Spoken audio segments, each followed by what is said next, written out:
ici Alexandra Brassard, agente de projet et de communication pour le réseau Santé Alberta avec notre capsule de juillet.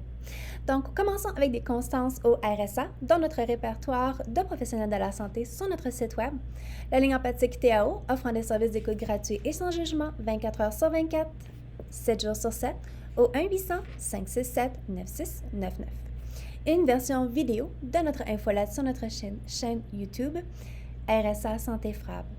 Passons désormais aux nouveautés au RSA.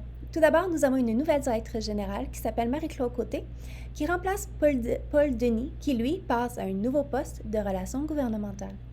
De plus, le RSA, conjointement avec la CFA provinciale, sont fiers d'annoncer la signature d'une entente historique avec le gouvernement de l'Alberta et le gouvernement du Canada visant à promouvoir l'accès aux services de santé en français à travers l'Alberta. Nous tenons également à féliciter le récipiendaire de la bourse RSA annoncée le 19 juin.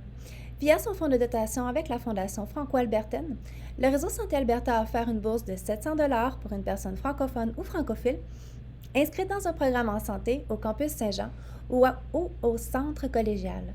Encore félicitations à Similo Lua Odusania, étudiant en sciences biologiques au campus Saint-Jean. Et ce n'est pas tout! Vous pouvez retrouver un portrait de nos réalisations pour l'année 2023-2024 sur notre site web grâce à notre rapport annuel. Finalement, le RSA a reçu un prix le 27 juin dernier. En effet, le Comité franco-queer de l'Ouest nous a remis le premier prix Hexagone Arc-en-Ciel décerné à une organisation pour son engagement exceptionnel lors de leur 3e levée du drapeau franco-albertain queer à la Cité francophone d'Edmonton. Nous sommes honorés de recevoir ce prix inaugural, reconnaissant notre rôle dans l'élaboration du projet Transéquité visant à sensibiliser le personnel de la santé aux enjeux 2SLGBTQIA+. Pour ce qui est des informations et webinaires grand public, cette fois-ci, un petit rappel que le 988 offre du soutien à quiconque pense au suicide ou s'inquiète pour une personne de son entourage.